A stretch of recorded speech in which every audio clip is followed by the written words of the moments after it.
Good morning, everyone. Good morning. Good morning, Fort Cavazos. It's great to be back here in Texas. Always great to be here in Texas. To, to General Richardson, Command Sergeant Major Och, to all of three corps and 1st Army Division West, to the veterans, Gold Star families, Army spouses, and kids who call this place home. Thank you from the bottom of my heart. Thank you. It's an honor to stand with you today on historic ground to mark a moment 250 years in the making. Today, we celebrate the 200th birthday of the United States Army. 250 years ago, before there was a president, before there was a constitution, before we even called ourselves a nation, we had an army. Formed on June 14th, 1775, by ordinary people in extraordinary times to fight for liberty and defend a dream that was not just a beginning, only just a beginning.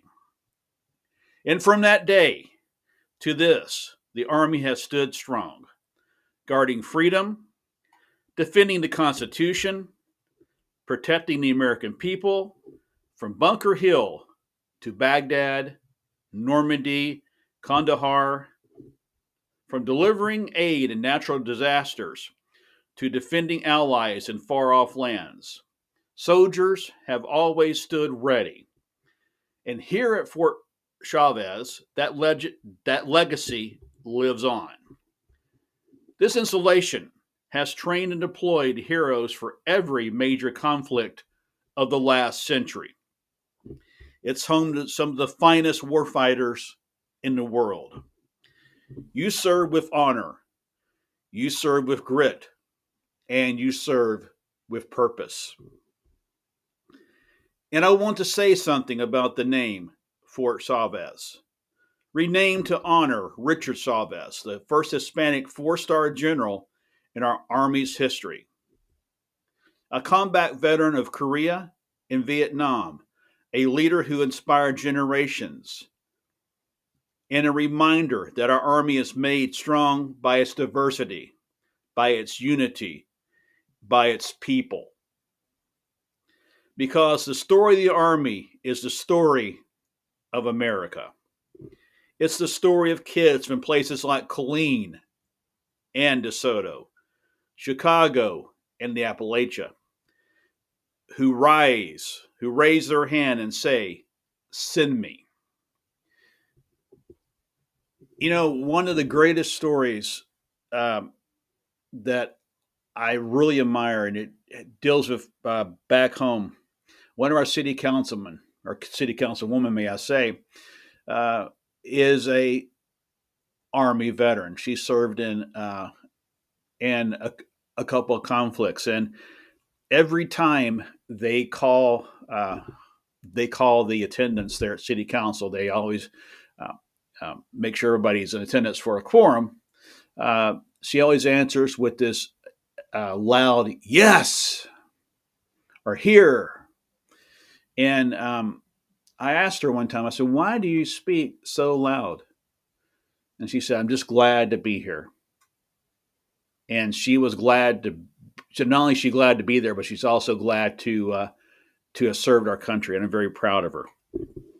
You know, it's the story of medics in the field, families at home, NCOs leading troops, engineers building bridges, and cyber warriors fighting threats you'll never see.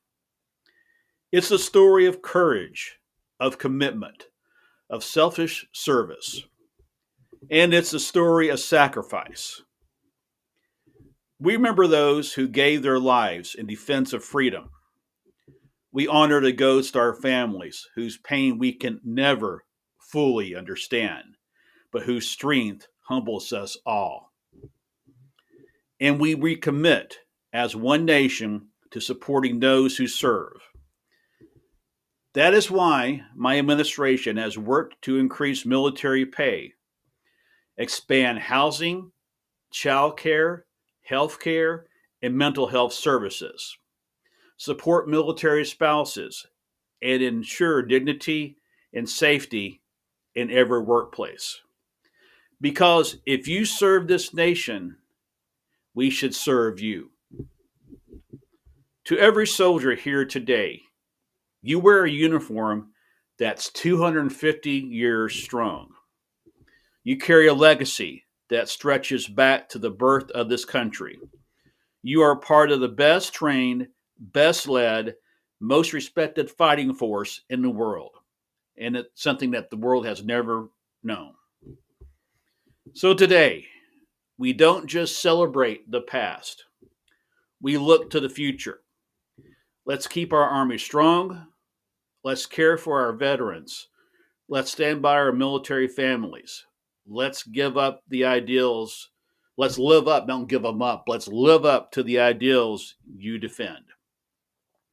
And I just want to close with this. Um, Several years ago, this is actually back in 1990. Um, I was part of an event. It was called the National Victory Celebration. It was a parade in our nation's capital that honored our Desert Storm and Desert Shield veterans. I remember walking across the ellipse at Park next to the White House, and that's where the event was staged. And just thanking the men and women who served our nation that day, and just shaking their hands and saying, thank you for what you did for our country, thank you for defending freedom. I remember having tears in my eyes that entire afternoon. Just it was beyond belief. And I remember this at the conclusion of it. One of the greatest things I got to do at that time, um, and I still think it was the greatest thing, is there was this huge static display there on the National Mall, and I had a chance to ride in a Black Hawk helicopter with some of our Army aviators, and that was a thrill of my life then. And to fly back to Andrews Air Force Base where they were being staged and flying in our hardware with our best people, that was really quite an honor. And so I I come here today to wish the Army a very happy birthday. You guys and everyone who serves this country, I deeply respect. I grew up in the time where I was kind of in that cross where I wasn't drafted, but I didn't have a chance to serve my military. But I have deep respect for the men and women who serve our country. I every time I run across a veteran, wherever it is, on the streets of my hometown or in the nation's capital, I always say thank you for what you've done, thank you for serving and defending our country. So happy birthday, United States Army. 250 years of service, sacrifice, and strength. Here's to 250 more. May God bless the United States Army. May God bless Fort Chavez. And may God protect our troops now and always. Thank you all very much. Thank you, thank you, thank you.